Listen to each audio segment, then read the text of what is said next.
Depuis Kinshasa, capitale ya République démocratique du Congo, mbote na bino ebandeli ya weekend lamu bipai nyonso abozuli bakoya kolanda Mag FM esika topesaka bino basango na lokota ya Lingala.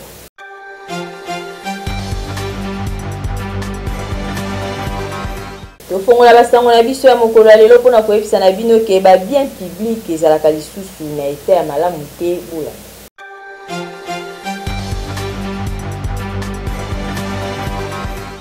Bien public ya ville province ya Kinshasa ezalaka nango lisusu na eta ya malamu te, c'est-à-dire banzela, ba passerelle, ba fait de signalisation, ba marécage, ba éclairage public ezalaka lisusu na eta ya kitoko te. Soki otali na ngambu ya banzela okomona banzela ebukana mituka ekoma na difficulté ya koleka. Na ngambu ya ba passerelle ici ebebi misusu kutu ekomi na risque pona koleka. Soki tokei na oyo etali ba éclairage public na moi okokanisake na butu ekopela. Nzoka nde na butu epelaka nango te, soit moko okokonstate que banzela na butu ekoma molili. Na oyo etali ba fait de signalisation etikala nango kaka ba échantillon ya pamba yango ekoma ko créer mama na embouteillage lokola pe ba chauffeur na biso bazalaka pressé nanya kolekisa muninga bango nyonso bakoma kowela nzela nyonso wana po ba fait de signalisation esalaka lisusu malonga te. Na oyo etali ba marécage na nzela oyo permetaka ke ba piéton bakatisa malamu okokuta misusu kutu elimwa nango emonanaka lisusu te. Ba piéton bakoma kokatisa na difficulté misusu kutu akokende kokatisa esika o esengeli te yango pe ba accident ekoma kosalema mingi nyonso wana po bakonzi balandelela kango lisusu te bazalaka mbangu ya kotiela pe kosala inauguration kasi na o etali suivi po ba bien public wana ezala kaka na eta ya malonga wana nde basalaka te bakonzi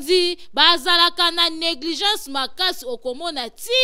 ekobeba nde bakoya lisusu kobandela lobi okomona o toke inaugurer éclairage public oyo ezali makambu ya soni makasi en pleine capitale biloko boye esalema ba autorité bofongola misu na oyo etali ba bien public po mbongo ebimaka ebele po nengo kasi esengeli pe bosalaka entretien nango boye ezali kitoko te. Suite ya kobeba ya banzela mingi nde ekoma komema ba embouteillage lelo na ville province ya Kinshasa.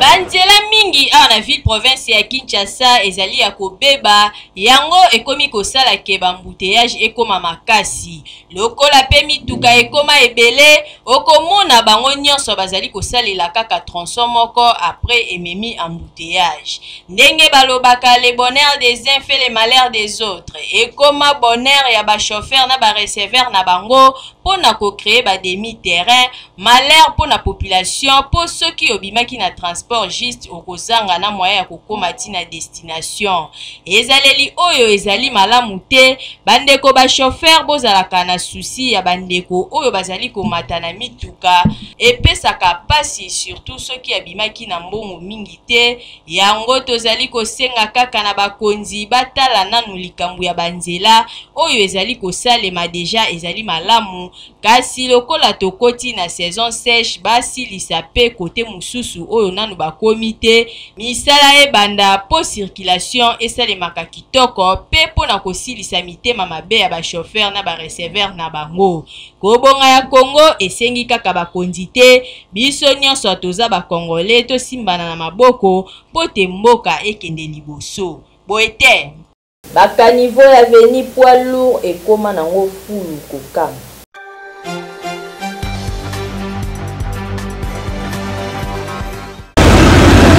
Tozwami awa na poids lourd, c'est-à-dire na commune ya limité sika bozali komona ndimelanga mwana mama ba caniveau na ba terrasse ezalaka lisusu bisika kolekisa mai te e koma nango bisika kobwaka bosoto tala ba conséquences okokanisa kaka soki toza na saison sèche nde ba salité oyo ekangamaka pe etikaka problème na ba terrasse epai wapi eza mosala ya gouvernement kasi population nanga monaye aza responsable monene po ba habitude ya kobwaka biloko na ba terrasse na sika babwaka ngo na poubelle moko eza approprié e koma nango ko créer ba inondation dimelanga indeti awa mwana mama pona kobwaka biloko na ba caniveau to pe na ba terrasse mai ekoma kopanzana na ba avenue tina ba mapango ya batu pona koluka kaka lolenge kane koki kozwa nzela po ete eketi na destination na yango bato na bato bamemaka basalite ya bapusu kobwaka na terrasse donc moye te so mbule ye caniveau etondi moye mai ekule ya te po ese ezobeba donc moye bato bamarche eza te epesa mpasi makasi. En tout cas mpona bakonzi nazoloba boye mai ezoleka makasi basalite na baterase mai ezokangama bamatiti ezokangama parti ya kozanga kobongisa vraiment basala makasi bakontrole mpo babongisela biso baterase babalabala ebebi mingi na mabulu. Cour de wana ezali respecté te pa ya population yango mai ekomi komizwela nzela na yango to komi ko accuser tant de la fin to pe irresponsabilité à l'état nzokande biso moko pona protection environnement toza censé à protéger ba avenir na biso pona kobwaka biloko na ba terrasse te kasi na ba fulu o esengeli po ete ba terrasse na biso etikala esika e komema kaka mai ndimelangai soki tokoyebake ba caniveau to pe ba terrasse ezalaka esika kolekisa mai toko éviter ba danger o ezali kokomela biso na 21e siècle oyo ndakisa ba inondation to pe débordement ya mai to yebela po l'état ayaka kaka na sima biso ne muto osufra na ba avenir. Barre de bis ekoma nango bandako ya bashege na bakulu na Mag FM iseli bino constat.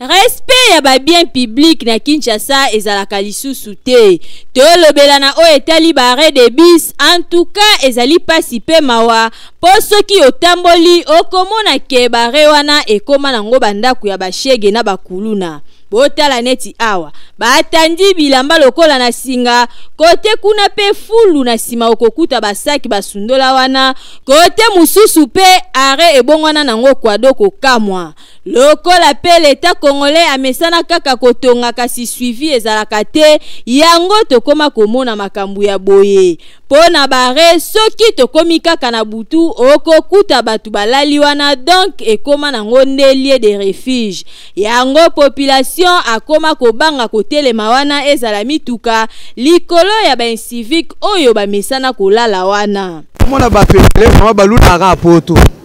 mais pour ni vraiment biso pe tosala pe mboko na biso comme lokola poto bare wana basali yango poke non mutu vraiment donc akopema na e place wana pour la transport mais to mona vraiment ekomi bosoto bashege bakomolala wana ba mama mususu bakomoya na bana wana na ba fazer mususu bakomolala wana mais suivi ce qui ezala nango makambo nyonso wana vraiment donc elingeza esalema nango te ya to senga mingi pa ba autorité na biso que non ndenge vraiment bakendaka poto balulaka poto bakomisa pe ville province à Kinshasa ndenge vraiment donc bamona pe poto wana pe biso vraiment tozaka na Kinshasa lokola ville ya munena na mboka na biso donc tozaka na ville mususu te gouvernement congolais abandaka bien maso a toujours bongo zenenge ya Congo ba ko sala loko moko ya bien omoni kana wi bazo sala loko ya bien mais suivi ezalaka te yo moko bizana suivi penze ezalaka te okomona sika na 8e heure soko okay na ba 20h okuta bakuna balali moyo te mwana eza susute moyo te matana na petit peu va eza le susute comme bakuluna bango bazaka suivi na loko te bango kaka basali musana bango bakeke silesi zenenge ya Congo barre de bis oyo ezalaki ba transco fo bandotelema ba bis nyonso fo bandotelema bakoma kotelemela ba place wana te bazotelema place au barre de bis ezate mais place oyo ya barre de bis eyoko koma ba ndaku ya bakuluna ya bashege ozomona batu moko bazola la position moko ezate moyen moto ya za normal ayeko zela bis na ye atelema wana eza te bakomi kotelema mopanzi mais eloko nazosenga vraiment na gouvernement congolais bazwa disposition ya koréhabilité ba place wana malamu pour que biso nyonso tobanda kotelema wana po tozelaka bis na ndenge ya kimia. Awa tokosenga kaka na bakonzi bameka nanu kosalaka suivi na ba bien public oyo po population akoka ko profiter na ngoloko la bijou na bango. Kinshasa oyo penze ezalaka nini pona ba mboka misusu makambo boy ezalaka te tanenge sali kitoko te. Bawenze mingi ya ville province ya Kinshasa ekoma salite soki okoti okolukana esika ya kotia lokolo.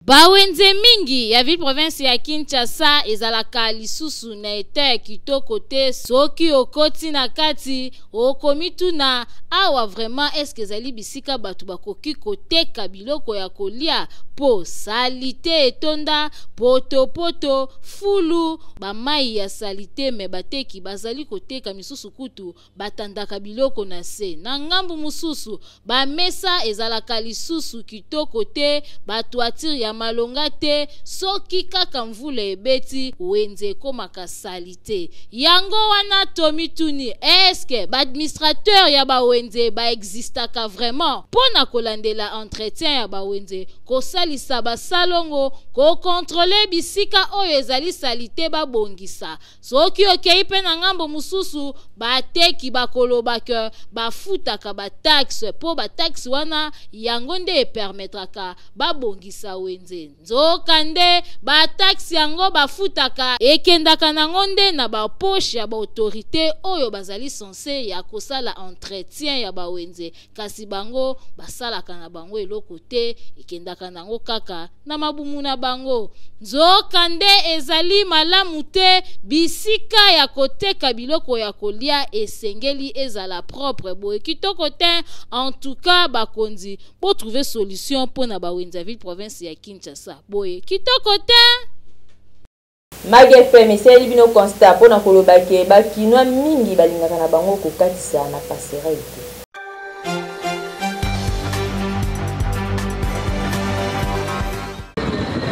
Comportement ya bakinois ekamwisaka batu ebele congolais alingaka bolamu na yete.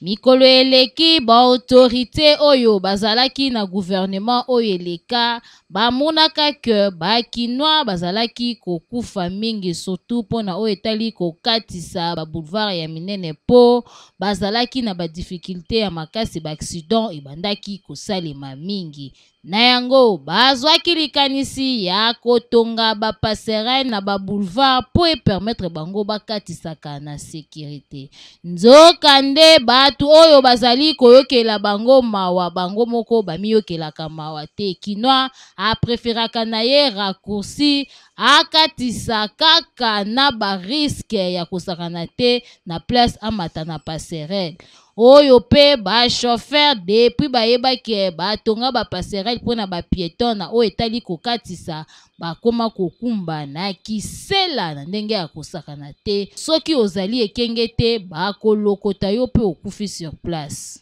Mutu nyonso akataka na akatisa points na loyenge donc wana etali mongo biso ba chauffeur na priorité na biso leo nazokende déjà boye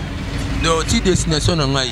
Donc ce qui me donne posa au 4 donc faut au moins likolo au 4 ici na passerelle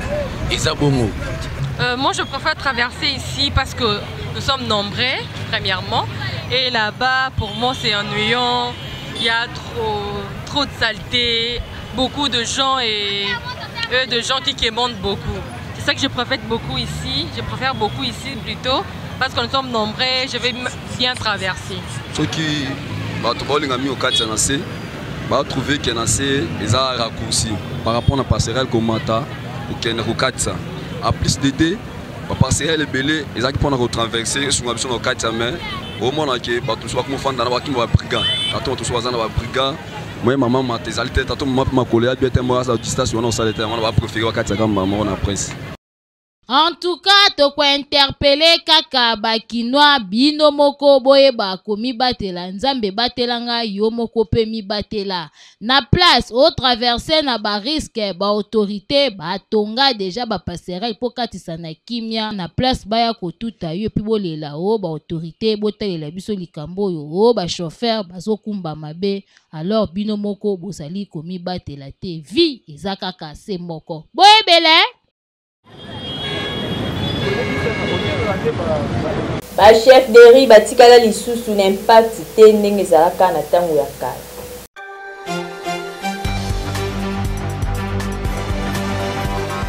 Ba chef de rue bazalaka lisusu na impact te na ville province ya Kinshasa. Kala na deuxième république ezalaki soki otamboli na chaque avenue okomona que chaque avenue ezalaka na chef de rue o ezalaka ko faciliter ba bourgmestre pe ba chef du quartier soki problème ekwei na avenue tope na quartier et lokwa liboso chef de rue nde mutu akitaka asali constat pe amemi rapport epai ya chef du quartier et puis chef du quartier akoya komema rapport epai ya bourgmestre ba problème mususu pe ezalaki kosila kaka epai ya chef de rue kasi lokola mokili ezali ko évoluer awa na ville province ya Kinshasa ezali ko kende mingi na ndenge ya mabe ba chef de rue balimwa na bango bazalaka lisusu te soki problème ekwei population akimaka mbangu kaka epai ya la police alors que chef de rue azali très important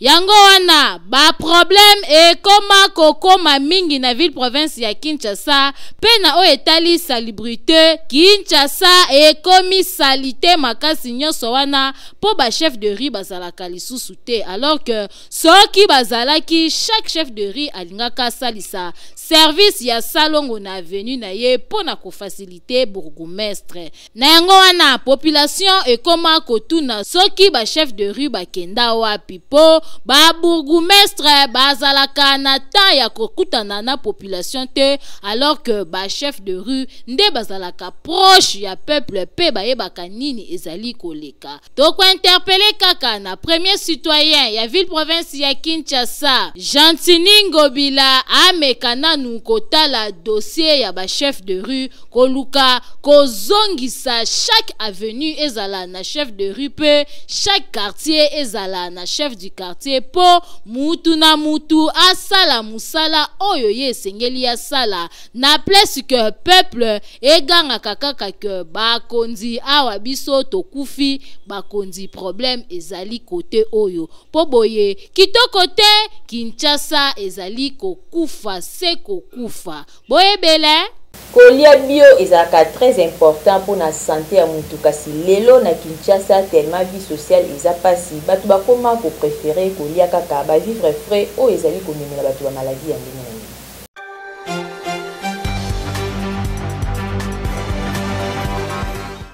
Kolia bio, c'est-à-dire kolia biloko naturel o ezali na formol te ezalaka malamu mingi po na santé ya mutu à cause ya ba vitamine ya ba biloko wana ezala ba médecin ba rekomandaka na batu balia biloko o ezali bio kasi constat osali na ville province ya Kinshasa bakinois bazalaka na difficulté ya kolia biloko o ezali bio c'est-à-dire bambisi ya mai makayabu mbisi ya kokauka ndakala pe biloko mususu nyonso wana po biloko wana ezalaka talo mingi bapreferaka kolia ba vivre frais lokola basoso poisson cuisse pe biloko mususu po yango ezalaka moins cher kolia biloko o ezali bio ezali nango problème te kasi pasi ezalaka ke biloko yango ezali talo makasi oyo e permetaka bango te bayeba kosomba na ba quantité po na libota na bango yango bakimaka na bango mbangu na ba formol po yango ezali moins cher avec 5000 10000 francs akolia na ye na libota mobimba na place akende ko dépenser mbongo ebele pe biloko yango eza ya quantité ya muke na yango basengi na ba autorité bayeba nanu kotia banje ya malamu mpona kopeshe bambisi ya mai po soki ezali ebele awa na ville province ya Kinshasa ekopermettre que ezala na talo moko ya se oyo ekosalaka population balia kitoko soki ezali te ekozala pasi bakobanda kokima kaka na formule boyoki. Na cadre ya kokomisa ba jeune kinois ba millionnaire président Ziko Mukanga akendaki kuna na izini ya ba moto na 12e rue Limete pona kozwa plus de 500 moto bolandana élément.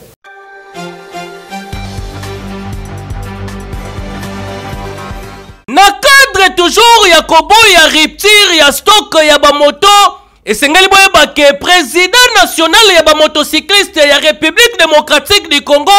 Makila ya Lumumba Kolomboka, président Ziko Mukanga akendaki na izine na 12e rue pona kozwa plus de 500 motos pona kokomisa toujours ba jeunes congolais, ba jeunes kinois, ba millionnaires na idéologie toujours ya chef de l'état Fachi Beton oyo azali toujours kosenga ba congolais bakoma ba millionnaires. Ndenge bozali komona boye plus de 500 motos président Ziko Mukanga azui yango ezali déjà na ba boutique ezali kotekama avec impact na idéologie. Président Ziko Mukanga lobi akotika tante aboyi rupture ya stock yeba ke moto ezali na $1,300 à compte ya $400 malembe avec impact na idéologie comme millionnaire grâce ya président Ziko Mukanga. Pona likambo etali balopango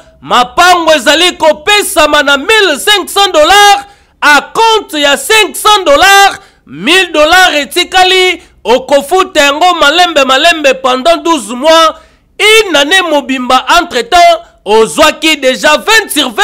au bandi construction ndenge président Ziko Mukanga azali kusenga. Bana Kinshasa ba jeune courageux batu oyo bazali ko espérer ko koma ba millionnaire boyeba ke ba adresse pona kozwa ba moto oyo a crédit avenue Victoire numéro 42 Galerie Efra na kauka wana oza mobimba pe na Prince Kasavubu na avenue Luozi en face ya Carrefour de Jeunes kuna pe bazali koteka ba moto ya sika pona kokoma toujours millionnaire na avenue Kodia numéro 1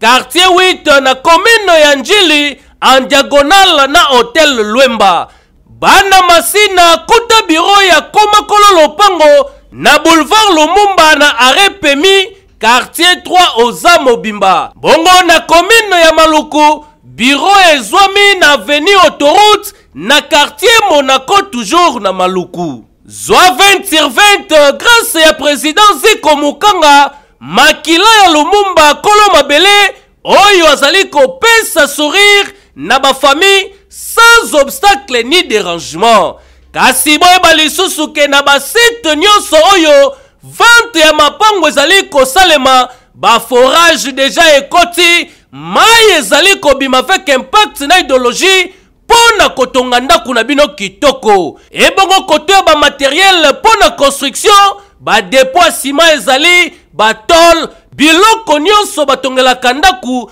déjà ekomi pembeni. Pe président Ziko Mukanga a promettre déjà que bientôt bureau ya quartier Mukanga ezali kosalema avec impact na idéologie. Président Ziko Mukanga atikali solution ya ba Congolais. Rond-point Gambela ebebi lisusu makasi population balobi.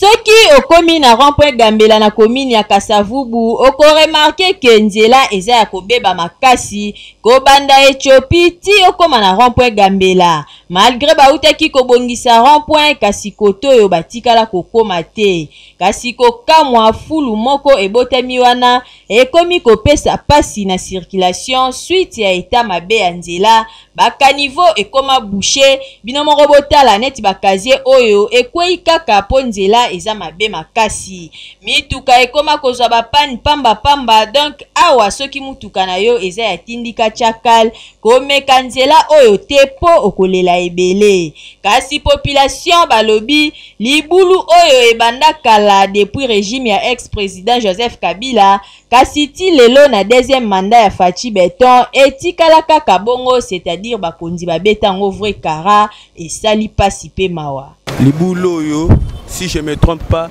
esali déjà plus de 10 ans. Et ça na régime ya président Kabila atika libulu. Premier mandat ya président Fachi Tangwaye, libulu ezalaki même na ndenga sali continuité ya deuxième mandat. Libulu ezara. Ozana passe ebele na kati ya mitema na biso. Ya komona libulu oyo esala bambula ebele place oyo, mais bazo pesa solution na ngoti. Libulu oyo ti lelo etikala kosalema te, même ba opération trou oyo nyonso esalama na mboka oyo. Libulu oyo batikala kokipe yango ti. Babongisa ba avenue bele ba victoire nani université ba sali ba direction Kambela tout ça mais baleki libulu même na rond-point victoire awa babongisi ba couler ba béton tout ça mais libulu ezalaki nangoka awa. En tout cas yango nde tozo senga bakonzi bata la pe solution oyo place oyo penda so mbule beti au moni décret place oyo tozo nyoko en tout cas eza malamu te. Awa tozali kosenga kaka na bakonzi ba trouver solution na lombango na kosilisa libulu oyo lokola tokoti saison sèche po soki kaka bamvula eye lisusu kokutango ekokoma lisusu plus pire risque ezake nzela ekozala praticable te boye tanenge tche tanenge sali kitoko te. Nazalaka na esengo makasi ya koyeba ke bozalaka ebele devant ba poste téléviseur na bino mpona kolanda biso kasi soki bosepelaki na édition na biso ya mokolo ya lelo bopesa merci na équipe technique pe rédactionnelle oyo bazalaki wana mpona kosalela bino mosala kitoko. Na nsima ya kamera nazalaki na Torres ya Tibu mwana matete ya ntongo ye nde akotisaki nga na bandako na bino na montage Francis Peta papa na Alegria ye nde amontaki ba image ya mokolo ya lelo kasi botika napesa merci et pas à mon boss papa ya banebele maître Malou Abiliki Ofas wazali bongo président fondateur ya fondation Malou Amudimba ngana bino tokutani lisusu mikolo ezali koya kaka na cadre ya kosalela bino mosala kitoko bongo te.